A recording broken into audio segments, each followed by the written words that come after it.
Right, I need to keep an eye on it this time. So, Chapter 8. Djinn, Fairies and Leprechauns. One of a Djinni's favourite disguises is that of a fairy, an intermediary being found in mythologies around the world. Fairy beliefs are universal and strikingly similar across cultures. In all places and at all times in history, one can find fairies in mythology and folklore. Usually they appear in stories as small, supernaturally gifted beings that live inside the earth and harbour long-standing grudges against the human race. Though Western fairy lore predates Christianity, much of it has acquired Christian elements. In Western lore, fairies seem cute, pretty and harmless. In modern depictions, they are usually small beings, usually with wings, that tend to things in nature. Modern fairies of this type occasionally interact with humans, usually in good or sometimes comically mischievous ways. Traditionally, however, fairies are not as innocent, not even in Western lore. Underneath their gossamer glow lies a dark side that crosses into Djinn territory. Popular Western notions about fairies have been increasingly sanitised since Victorian times, before which they were among the most feared of supernatural entities. In earlier times, even the most good-natured fairies were believed to use their supernatural powers against people more than for help, and people went out of their way to avoid them, or if they absolutely couldn't, at least placate them. Fairies offer a good disguise for the stealthy, shape-shifting Djinn, enabling them to hide in plain sight in a supernatural part of our world. This masking in no way negates the existence of fairies, the varieties of good and bad fairies, or anyone's experiences with them, but have all our encounters with fairies been with them or with the Djinn? The use of fairy disguises probably appeals most to green Djinn and red Djinn. The green Djinn are fascinated with people, as are many fairies, and both can fall in love with humans and follow them around. Green Djinn love to play, and fairies are renowned for their nocturnal dancing, singing and bewitching brews. Green Djinn also love pranks and jokes, a trademark fairy activity. The guise of ill-tempered fairies suit the Djinn, the ones looking for ways to cause serious strife with humans. Most of the fairies documented in Western folklore have a Djinn view of humans at best. A dim view of humans at best. Like many blue Djinn, they avoid people, believing them to be inferior and not worth their attention, but cross them, especially those who have mean streaks and bad tempers, and disaster strikes. Angry, wronged fairies will destroy homes, fortunes and health, using some of the same tactics employed by angry, terrorising red Djinn. Fairies have already been compared to extraterrestrials, most notably by the folklorist Thomas E. Bullard and the ufologist Jacques Vallée in Passport to Magonia, 1969. In our research, we found an even stronger connection to the Djinn, the connection shared by Djinn and fairies that also link to extraterrestrial, add even more intrigue if it can be believed that a masquerade of shape-shifting is indeed in effect. We have identified numerous similarities and links between Djinn, fairies and leprechauns. We mention leprechauns separately because it is uncertain whether or not they technically belong to the class of fairies. In some descriptions they are called fairies, even Ireland's national fairy, and in other descriptions they are separate entities that interact with fairies. Origins of the word fairy. Fairy is generally thought to come from the Latin word fata or fate, which refers to the fates of mythology, 3 women who spin, twist and cut the threads of life.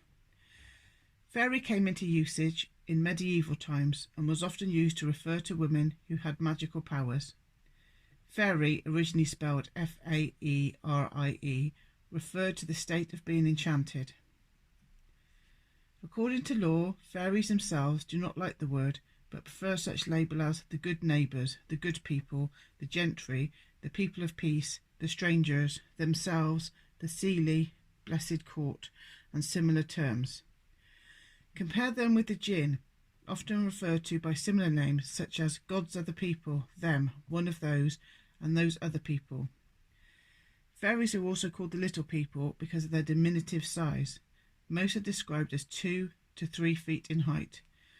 However, in some accounts, fairies do not care for the term little people either, considering it and fairy to be disrespectful.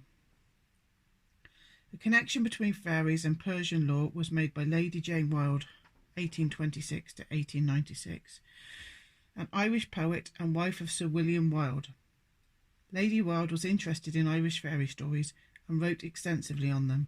She said the word fairy originated in ancient Persia, and in these passages described characteristics shared by both fairies and Djinn. The belief in a race of supernatural beings midway between man and the supreme God, beautiful and beneficent, a race that had never known the weight of human life, was also part of the creed of the Iranian people. They called them Peris or Furers, fairies. Every nation believes in the existence of these mysterious spirits, with mystic and powerful influence over human life and actions. But each nation represents them differently, according to national habits and national surroundings. The Cid or fairies of Ireland still preserves all the gentle attributes of their ancient Persian race, for in the soft and equable climate of Erin there were no terrible manifestations of nature to be symbolised by new images. And the genial, laughter-loving elves were in themselves the best and truest expression of Irish nature that could have been invented. The fairies loved music and dancing and frolic, and above all things to be let alone, and not be interfered with as regarded their peculiar fairy habits, customs, and pastimes. But the fairies were sometimes wilful and capricious as children, and took dire revenge if anyone built over their fairy circles, or looked at them when combing their long yellow hair in the sunshine, or dancing in the woods, or floating on the lakes. Death was the plenty to all who approached too near, or pried too curiously into the mysteries of nature. Lady Wilde believed the Irish names for fairies, Cid or Fedri, is a modification of the Persian term peri. The Cid and the peri were comparable to the Egyptian and Greek concepts of demons, she said, and all were a race midway between angel and man, gifted with power to exercise a strange, mysterious influence over human destiny. Her description certainly fit the Djinn as well. They were early inhabitants of Earth who lost their dominion. Fairies, like the Djinn, precede humanity as a sentient race that inhabited the earth. In Irish law, the original fairies were the Tuatha De Danann, the people of the goddess Danu, said in some accounts to be directly descended from the gods. The fairies took up residency in Ireland and possessed supernatural and magical powers. Over time, they lost battles to invaders and used their powers to retreat into the earth, into a parallel world where they could remain invisible and undisturbed.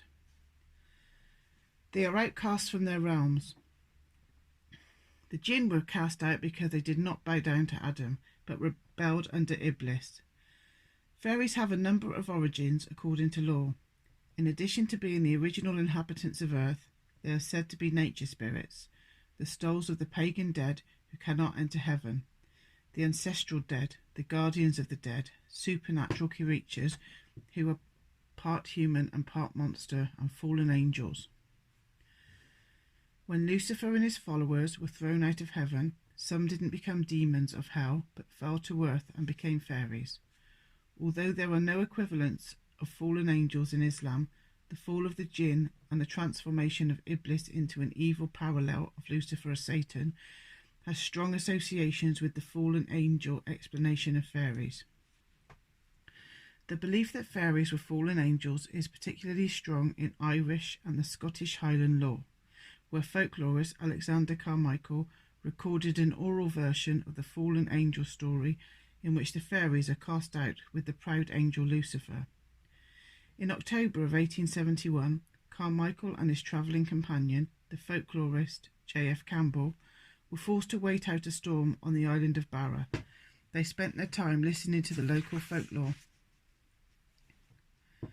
One of the storytellers was the 92-year-old man named Roderick McNeil, who had never worn shoes and never been ill, and who climbed about the sheer cliffs like an expert. McNeil's account of the fairies follows. The proud angel fomented a rebellion among the angels of heaven, where he had been a leading light. He declared that he would go and find a kingdom of his own. When going out on the door of heaven, the proud angel brought... I'm never going to be able to say that. Prickly lightning and biting lightning out of the doorstep with his heels. Many angels followed him, so many that at last the son called out, "Father, Father, the city is being emptied," whereupon the Father ordered that the gates of heaven and of hell should be closed. This was instantly done, and those who were in, and those who were out were out. While the hosts who had left heaven and had not reached hell flew into the holes of the earth like the stormy petrels. These are the fairy folks, ever since doomed to live under the ground, and only permitted to emerge when and where the king permits. They are never allowed abroad on Thursday, that being Columbus Day, nor on Friday, that being the Sun's Day, nor on Saturday, that being Mary's Day, nor on Sunday, that being the Lord's Day. God be between me and every fairy, every ill wish and every druidry. Today is Thursday on sea and land. I trust in the King that they do not hear me. On certain nights when their Brethren bowers are open and their lamps are lit, and the song and the dance are moving merrily, the fairies may be heard singing light-heartedly. Not of the seed of Adam are we, and Abraham is not our father, but of the seed of the proud angel driven forth from heaven. Variations of the fallen angel story are told in Western fairy lore.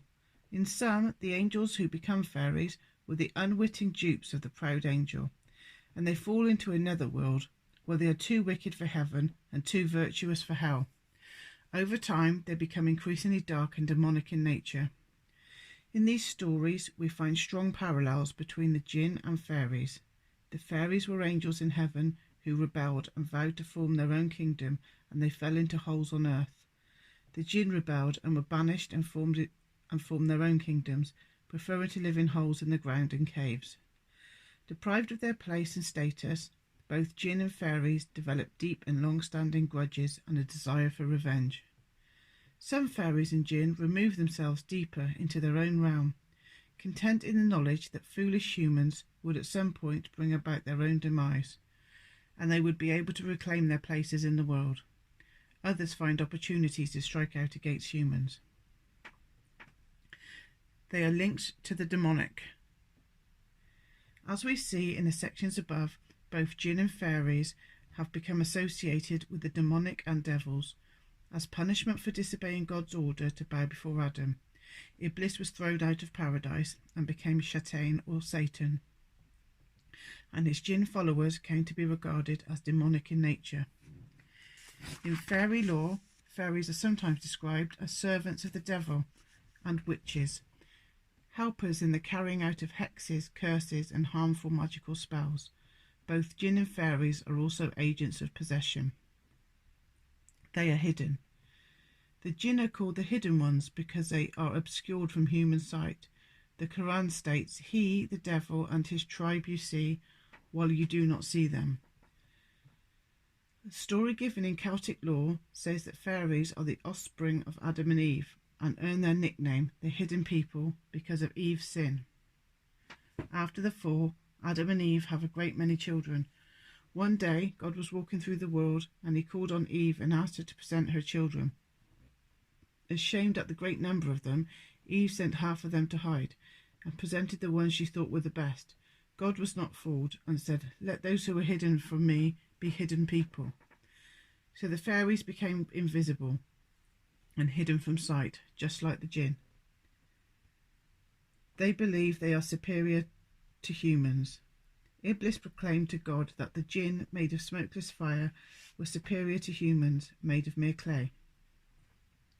Iblis went to Adam and made his attitude clear. Adam, if you are given mastery over me, I will surely disobey you, and if I am given mastery over you, I will destroy you. After Iblis was cast out of paradise, he sized up Adam and found him to be hollow and without self-control, in other words, an easy target. He vowed revenge on Adam's descendants and told God, "Now, because you have sent me astray, verily I shall lurk in ambush for them on your right path. Then I shall come upon them, before them and from behind them, and from their right and from their left, and you will not find most of them beholden to you." Fairies consider themselves to be superior to humans and know they have the ability to destroy them.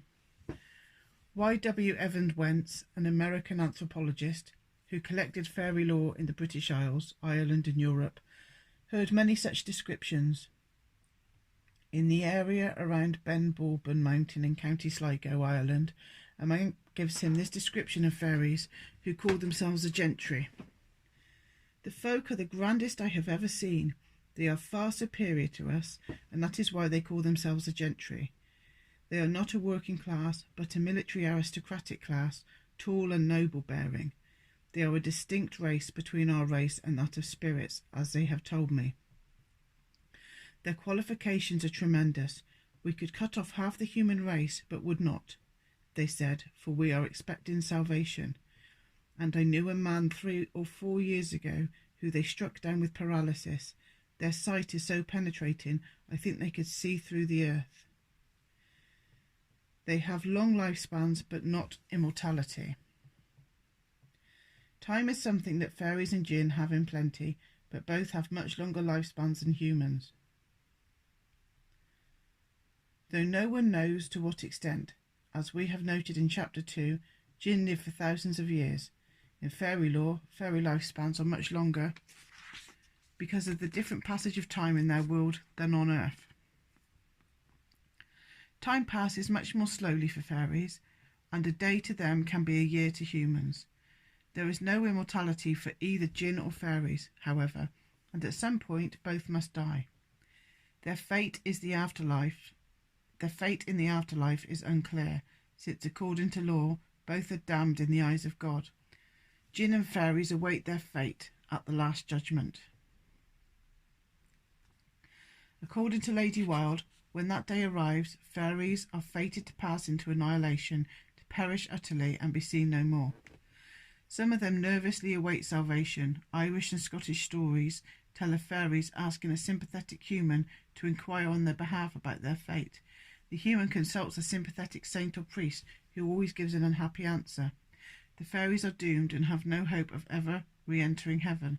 Upon hearing this, the fairies always break out in great cries and lamentations. When Iblis and the Djinn were cast out of paradise, Iblis asked for reprieve until the Last Judgment Day, when the dead are raised. However, he openly acknowledged that he would spend his time subverting and corrupting humans.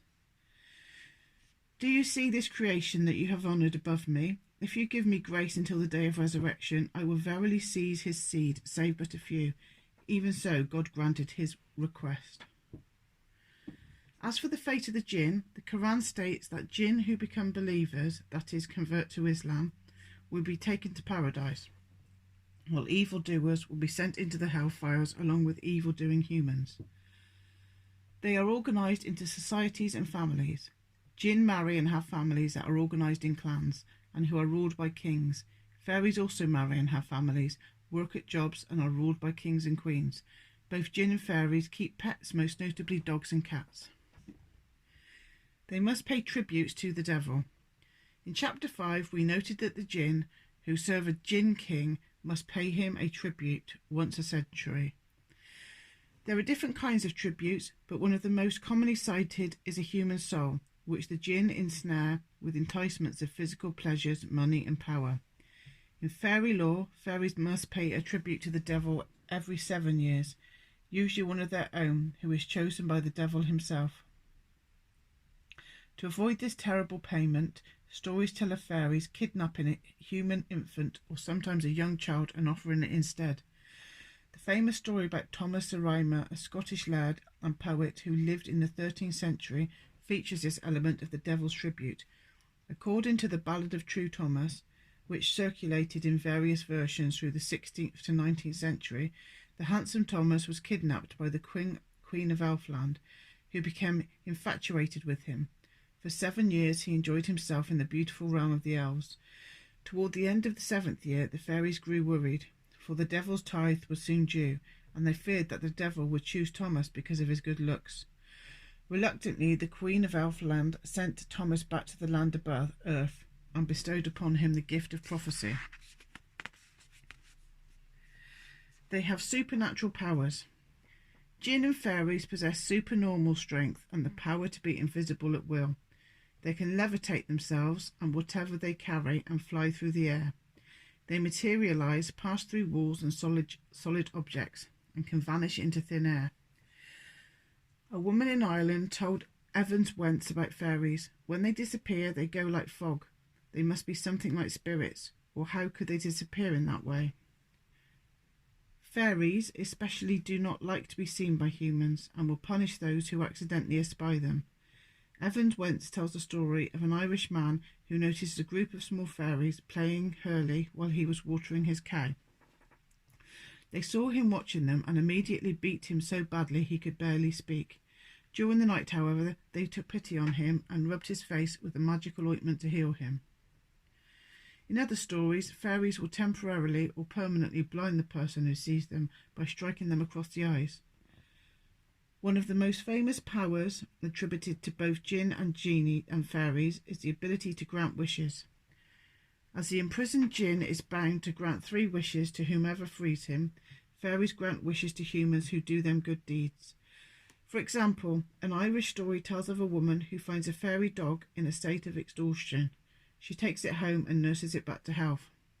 Eventually, the fairies find out where their dog is and come to fetch it. In gratitude, they ask the woman if she would like a dirty cowyard or a clean cowyard. She answers dirty because a cowyard would have to be empty in order to be clean. The fairies multiply the number of cattle she owns.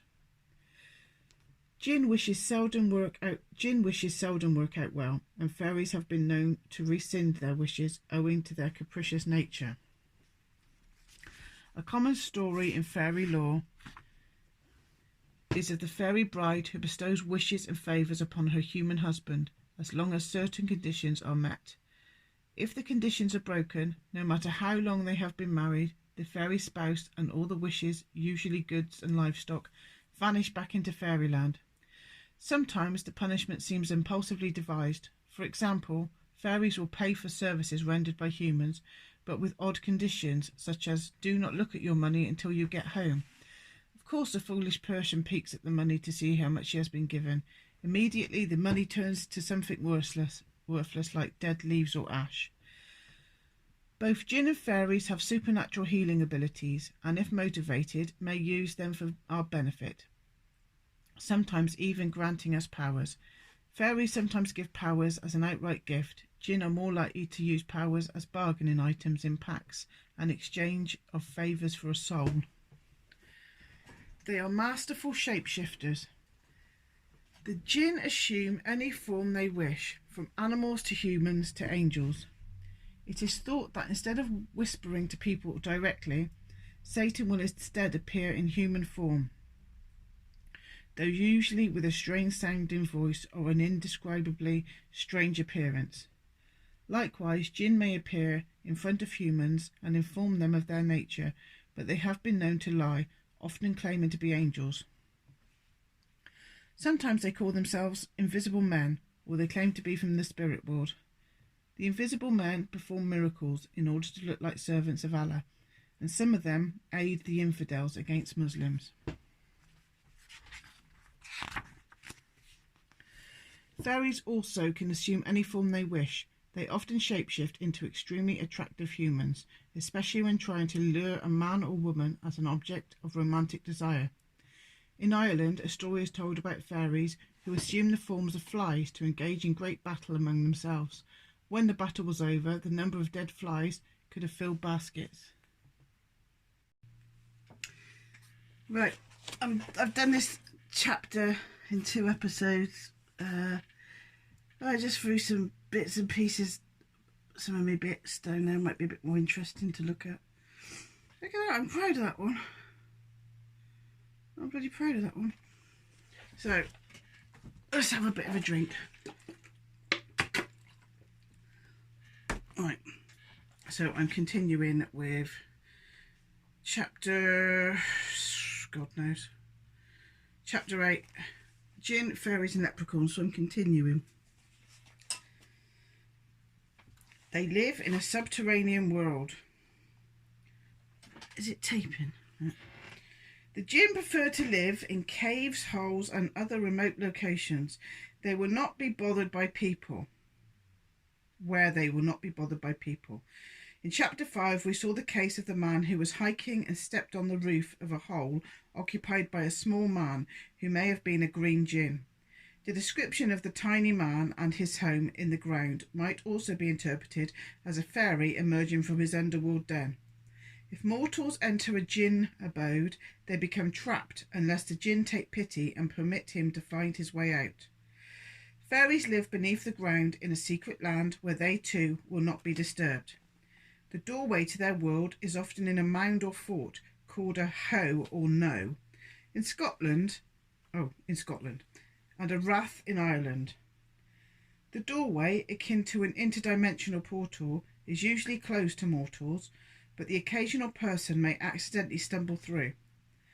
Once through the door, the unlucky traveller becomes lost to the physical world and is unable to find a way out without help.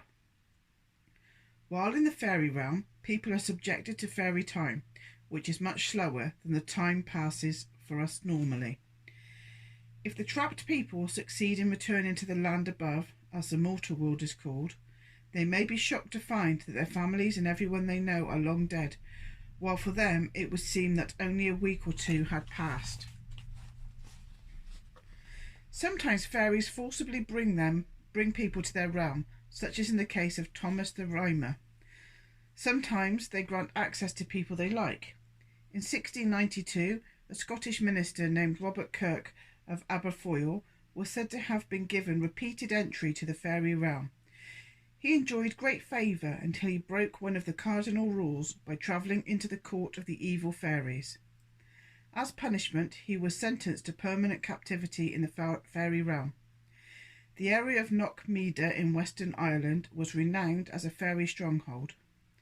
The hill was reputed to be an entrance to their underground realm, where cave-like excavated passages led to the place of Finbera, the king of Connaught fairies. Some fairies live among rocks and some like to live in mines. Mine fairies are called kobolds, knockers and tommyknockers, and are heard knocking away in the tunnels with their hammers. Sometimes they help miners and sometimes they hinder them. There are few descriptions of the Djinn world. Those who have been there describe it as a horrific, terrifying place. Fairyland, on the other hand, is usually described as a beautiful and pleasant, with a dreamy, ethereal quality to it. All who live there have nearly eternal youth. However, the evil fairies of Irish lore, such as members of the unseelie court, unblessed court, live in a dark and gloomy realm. Fairies who live in dismal places often glamorously disguise them if they are able to entice humans into them. A Welsh story concerns an elderly couple whose maid disappeared and was believed to have been abducted by the fairies. When the maid gave birth, fairies summoned the elderly woman to come to their realm and attend her. She was led to a cave that opened into a fine and beautiful bedchamber. Yet she was given a magical ointment to rub on the infant's eyes and was cautioned not to let any of it touch her own eyes. She accidentally touched her left eye with the ointment, and now a strange thing happened. With the right eye she saw everything as before, gorgeous and luxurious as the heart could wish, but with the left eye she saw a damp, miserable cave, and lying on some rushes and withered ferns, with big stones all around her, was a former servant girl, Eliane. In the course of the day she saw a great deal more. There were small men and small women going in and out, their movements being as light as the morning breeze. When the old woman was returned to the mortal world, she was warned not to tell anyone that she could see fairies. Every day she saw them, moving invisibly in the world right next to humans. One day she spied Elian's husband stealing from the market, and she confronted him. He took a bull rush and struck her left eye, blinded it for the rest of her life. Her fairy sight was gone. They are territorial of their turf. Both Djinn and fairies prefer privacy and do not appreciate humans trespassing on their territory, especially their homes. Both are found in remote areas, the caves, holes and deserts characteristic of the Middle East, and secluded lakes, mountains, caves, forests and glens elsewhere in the world. Fairies are especially fond of certain kinds of trees on their turf, including elder, oak, ash, blackthorn and hazel. They guard them jealously, and woe betide the person who cuts them down. Oh, well, that neighbour cut the hazel tree down, didn't she? My neighbour cut a hazel tree down, and it had a bad effect on me, on my psyche. So she shouldn't have done that. A cottager in Ireland once tried to cut a branch of a sacred elder tree that was hanging over a saint's well. The fairies who looked after the tree became angry. Twice they stopped the man by sending him a false vision that his house was burning. He raced home only to find nothing amiss. He should have realised fairies were intervening, but he was determined to cut the branch, and he succeeded on his third try. Again he had a vision that his house was burning, and he went home. He found his cottage burned to the ground. Similarly, but with less harsh consequences, is a story about Hart Lake near Sligo, Ireland. The lake was renowned as a portal fairies used to travel between worlds. A group of men once tried to drain the lake, but stopped when they had visions of their homes burning down. Like the cottager, they went rushing home, only to find everything intact. However, they had the sense to stop, and they left the lake alone. An example with dire consequences concerns a man foolish enough to violate fairy turf and insult them as well. Around 1920, plans were made to clear a land for a hospital in Kiltmar, Ireland. Among the trees to be cut down were two hawthorns everyone locally knew belonged to the fairies. Not one of the residents would touch the hawthorns, so the task fell to a man from out of town. When warned that fairies would punish him if he cut the trees down, he angrily replied, "I'll be back, never fear, and to hell with your bloody fairies." That night the man suffered a stroke and was crippled. He died within a year. He returned to the town as he had vowed, but in a coffin. The hospital was built, but it never opened. The invisible paths that fairies use for their travel in the mortal world are called fairy tracks. It is especially risky to disturb them by building something upon them. The fairies will come right through the structure and create poltergeist-like phenomena, such as sudden openings and closings of doors and windows. Furthermore, the occupants will sicken, their crops will fail, and their animals will die. They engage in tricks and acts of malevolence. Both Djinn and fairies punish people who displease them in many ways. Punishment may be slight, in the form of mischievous tricks that in older times meant things like stealing firewood, spooking livestock, or hiding lamp oil. In modern times, these creatures continue their pranks, affecting electricity in houses and interfering with lights, appliances, computers and car batteries. More serious punishments can adversely affect the health of people, animals and crops. In the most extreme cases, Djinn and fairies are not above murder. Acts of aggression against humans are usually the result of provocation, but some will strike on a whim. Fairies and green Djinn are both playful by nature, and they love jokes and pranks, most of which are relatively harmless. They enjoy confusing travellers and leading them astray, causing worthless objects to look like great treasures and wasting people's time. And all account from the Isle of Man a place rife with fairies, involves a postman making his deliveries in his horse-drawn cart in 1884. He was on a lonely road at about 1 o'clock in the morning when suddenly a swarm of red-suited little men came out of the bushes and surrounded him, halting his horse. They jumped aboard his wagon and started throwing the mailbags off. The man loaded them back on, only to have the little men throw them off again, laughing with great glee. Other little men danced wildly in the road. This went on for hours until dawn broke. The little men vanished and the postman was exhausted. Neither he nor anyone else could explain why this attack took place, except that the fairies enjoyed upsetting people. Other acts are harmful to people, sometimes in deadly ways. The Djinn lift people up into the air and toss them like toys, according to scholar Alice Carr. They have been known to carry people through the wind and take them from place to place, but this is only done with the evildoers who do not believe in Allah as the Lord of the heavens and the earth, or those people who do sinful acts.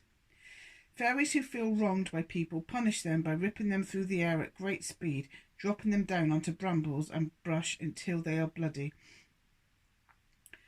A Welsh fairy tale tells of a farm wife who once found a fairy dog and took it home but treated it cruelly. When the fairies found out, they picked her up and sent her on harrowing flights through the air. She was dipped into bogs and swamps and tossed through briars until all of her clothes were torn off and she was scratched and bleeding. The Slaw, or the hosts, are wicked fairies renowned for their murderous nature. They swoop down and capture mortals, carrying them over land and sea.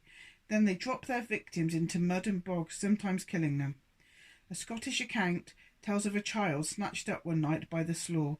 It was returned the next day, lifeless, with the palms of its hands stuck into holes in the walls of its house. The Slaw also levitate cattle and abduct them for their food. When they have consumed all the meat, they take the hides and roll up old men in them and let them fall to the ground. They cause possession. Since ancient times, illnesses and afflictions, including strange behaviour that today would be diagnosed as mental illness, have been blamed on spirits who have entered a person's body and possessed him or her. Both Djinn and fairies are among the types of entities who possess people.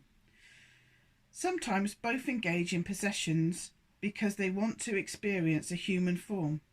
Fairies abduct humans during sleep and take them over. They are especially fond of beautiful children. The changeling is such a possession.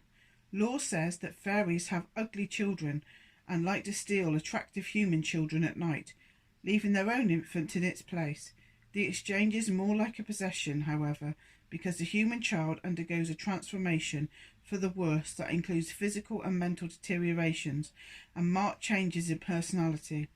In some folklore accounts, such fairy-possessed children were called demonic and evil. Certainly, some cases of alleged possession in earlier times can be explained by lack of understanding of disease and illness. However, cases of entity possession seem to be on the rise worldwide. They are usually attributed to demons, but Djinn and fairies may also be responsible. They are weakened by iron. In folklore, iron is one of the best and most universal weapons against anything evil. Demons, Djinn, fairies, vampires, the demonic offspring of Lilith, and a host of other bad supernatural entities. Iron saps strength and power. Iron saps strength and power. There we go.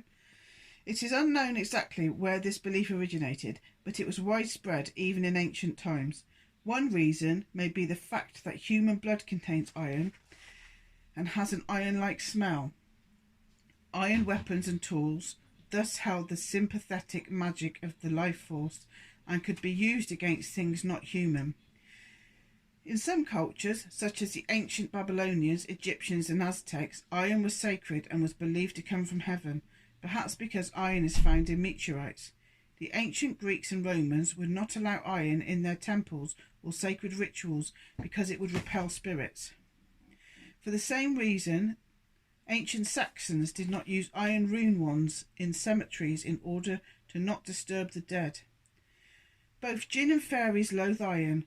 Recall the earlier story of the enslaved Djinn who built King Solomon his temple.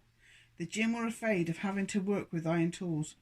Solomon commanded them with a magical ring made of copper and iron, engraved with a talisman, a pentacle. The great king also imprisoned even the most powerful of Djinn in bottles made of brass laced with magnetic iron, magnetite, oh my god, to neutralise their magic. In Arabian law, In Arabian law, great desert whirlwinds were said to be the flights of evil Djinn, and could be warded off with the cry of "Iron, iron." In India, iron amulets are worn to repel Djinn. According to the minister, Robert Kirk, fairies told him that they were uncertain how their weakness against iron developed, but they knew it could burn them. In the old days, when fairies still lived above ground, they discovered they had no protection against the iron swords and weapons of the early human invaders, much to their horror. Worst of all was cold iron, that is, pure iron, not smelted from ore and hammered without melting. It was easier to retreat than to confront such weapons. Evidently, there were some fairies who were never bothered by iron, or who gained immunity against it, for there are iron-working fairies in law, especially among the mine fairies. To keep fairies away, people used to put sharp iron scissors and tools in their home. They tried to prevent fairy kidnappings of newborns by putting iron scissors underneath pillows or hanging them over beds. Iron nails and horseshoes were hung over doorways of homes and stables, and sometimes buried beneath thresholds. They mate and marry humans. Djinn are capable of sexual intercourse, and they marry and breed among themselves. They also intermingle with humans. Not only is this undesirable from a human perspective, it is forbidden according to Muslim law. I'm uncomfortable. Give me a few minutes. Oh, God, I'm getting old. The Quran states that Allah created for you mates from yourselves that you might find rest in them, and He ordained between you love and mercy. This prohibition especially applies to Djinn, because they are the closest entities to humans. The offspring of Djinn-human unions are considered abominations. They are said to be sterile and aggressive to such a point that they exhibit sociopath behaviour. Such children also are said to exhibit great psychic powers and have a strong influence on human beings. The children of a female Jinni are said to be invisible, like her, but the children of a male Jinni appear more like humans. One alleged offspring of a Jinni-human union is Bill Gates. That's a joke. Oh God, how can I be running out of battery? Got it plugged in. Wait a minute. Bloody got it plugged in. That was a little joke. Bill Gates, that was a little joke.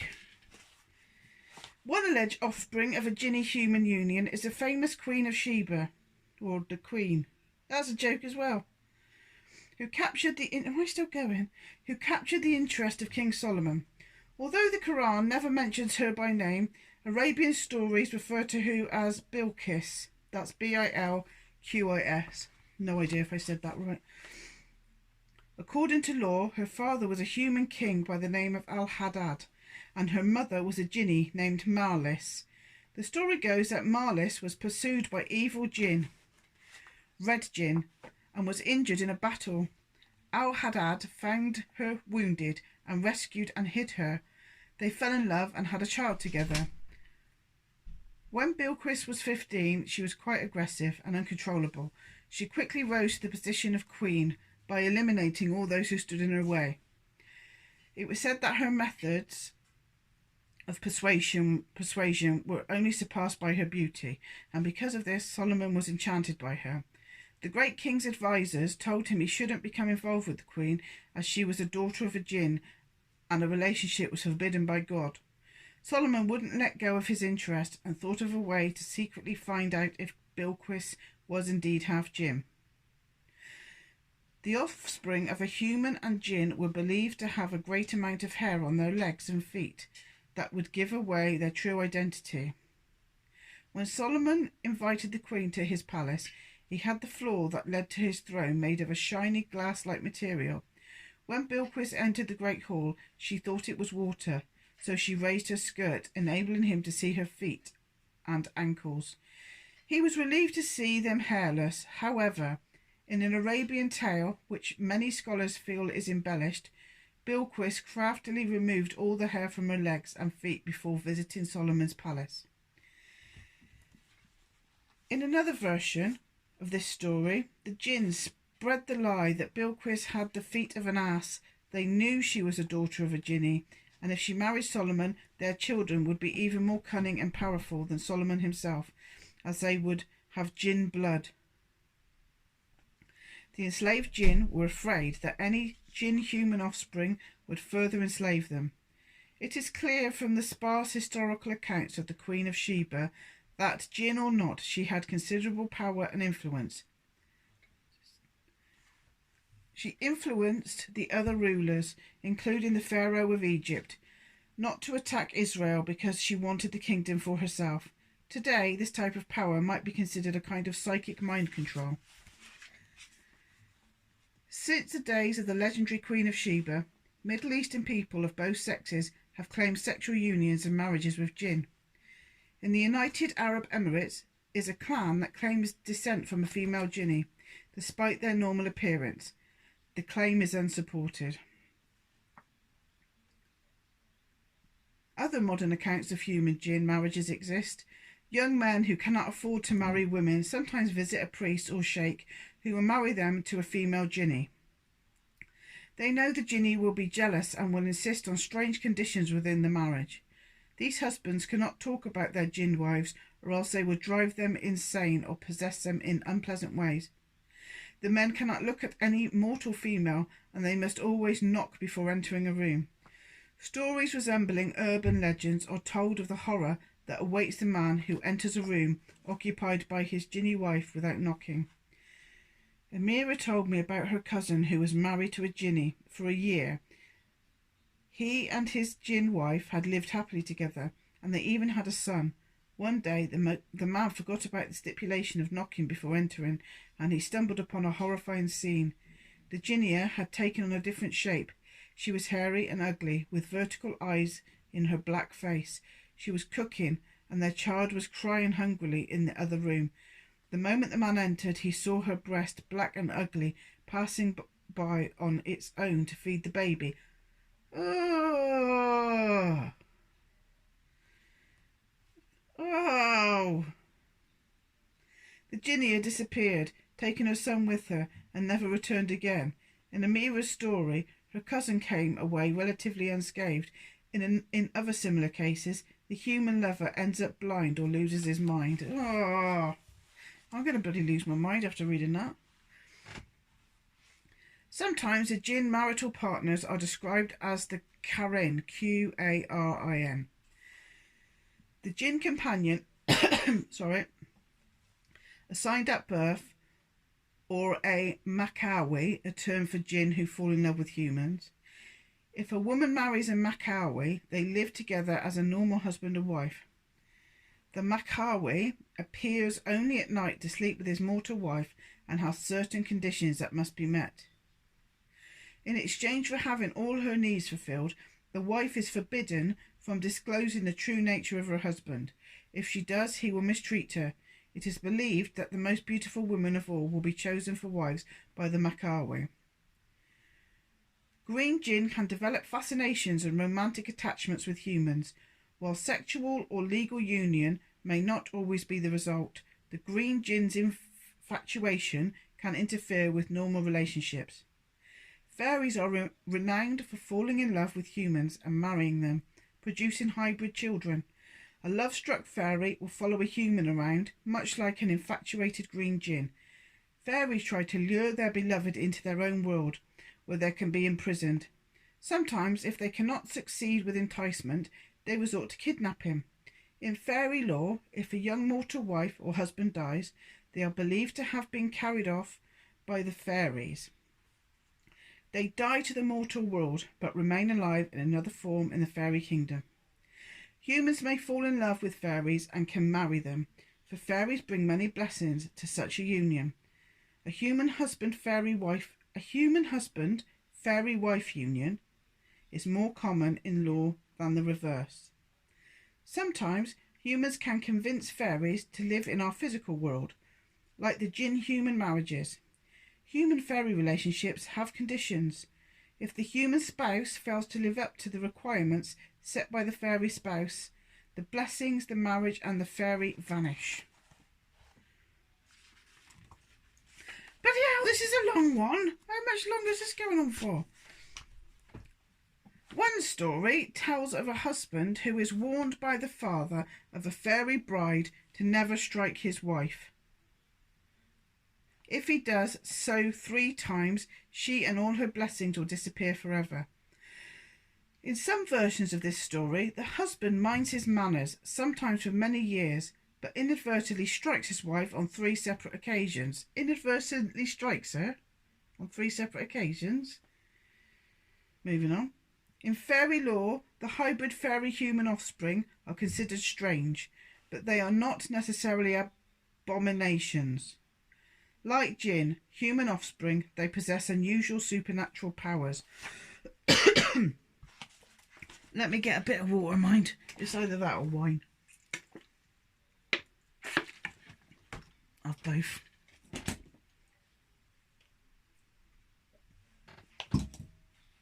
Leprechauns. Leprechauns are among the most famous creatures of Irish lore. They are often called fairies, but may be in a class of their own. Their name derives from the Gaelic, Luachama, oh God, Thomas Sheridan's going to kill me. Luacharma-N. Luachaman, in brackets, pygmy, or Leith Brogan, maker of one shoe. Originally, the name was used only in part of Northern Ireland, but over time the leprechaun became nationalised as one of the most familiar of Irish fairies. Leprechauns are described in appearance as old men about 2 feet tall, often dressed in green, or like a shoemaker, with a cocked hat, leather apron and upturned toes on their shoes. They are jovial when left to their own devices, but are hostile towards humans. Like many Djinn, they prefer solitude. They spend their time making shoes for fairies, always one shoe, never a pair. The sounds of their cobbling can be heard in remote areas. They like to drink intoxicating brews. I think my husband's a bloody leprechaun. He don't make shoes though, it's just intoxicating. Alright, shut up, Liz. Leprechauns are famous for guarding their hidden treasure, usually a pot of gold buried in a secret cache or at the end of a rainbow. Leprechauns are usually invisible, but if one of them is seen and captured, he will promise to take a person to his treasure if allowed to go free. In Djinn-like fashion, the leprechaun's promises turn out poorly for humans.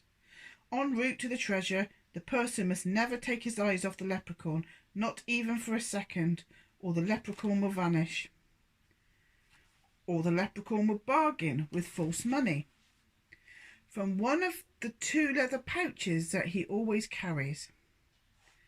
One holds a silver shilling or coin that returns to the pouch each time it is paid out. The other holds a gold coin the leprechaun uses for bargaining its way out of tough situations. However, the coin turns to leaves or ashes after the human takes it and lets the leprechaun go. The tale of Patrick O'Donnell and the leprechaun bears striking resemblance to stories about tricky, wish-granting Djinn. Out in the woods one day, O'Donnell found a leprechaun caught on a long black thorn. He offered to help the little fellow in exchange for being taken to his pot of gold. The leprechaun agreed. He took O'Donnell through the woods, trying to trick him into looking away, but O'Donnell was wise to that trick and kept his eyes on the leprechaun. Finally, the leprechaun took him into a deep swamp filled with hundreds of blackthorn bushes. The leprechaun stopped at once, and said the gold was buried beneath it. O'Donnell realised he now had a problem, for he did not have any tools for digging up the treasure. The leprechaun declined further help, pointing out he had fulfilled his end of the bargain. O'Donnell decided to go home and fetch a shovel. Before leaving, he tied his red scarf to the bush so he would be able to find his way back. The leprechaun laughed, knowing he had outwitted the man. Free to go, the leprechaun disappeared. O'Donnell fetched his shovel, but when he returned to the swamp, he found that every thorn bush had a red scarf tied to it. He never found the treasure. In the Leprechaun horror films, 4 have been released since 1993, the leprechaun becomes even more Djinn-like. In the first film, a man steals gold coins from an evil leprechaun, who exacts revenge by killing the man's wife by causing her to fall downstairs. The man imprisons the leprechaun in his basement, using a 4-leaf clover as the seal that nullifies a little man's supernatural powers. He attempts to destroy the leprechaun with fire, but collapses of a stroke. He is taken to a nursing home, and the leprechaun is left in a crate. 10 years later, others discover the crate and accidentally release him. The leprechaun goes on a marauding spree of violence in revenge against his imprisonment. He is finally destroyed in a fire explosion, but only temporarily, for he can be revived at some point in the future as long as his gold is missing.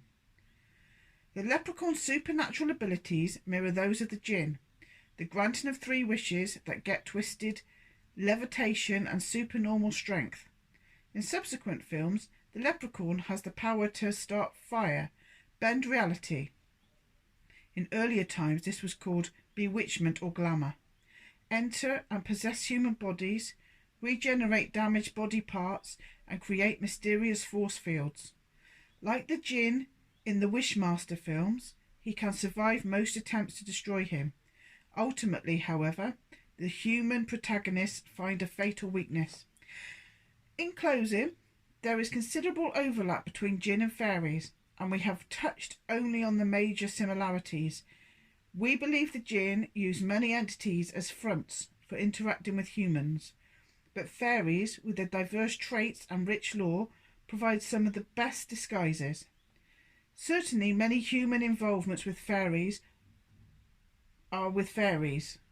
However, the grey and shifting territory shared by fairies and Djinn should cause us to re-examine and re-evaluate our contact experiences.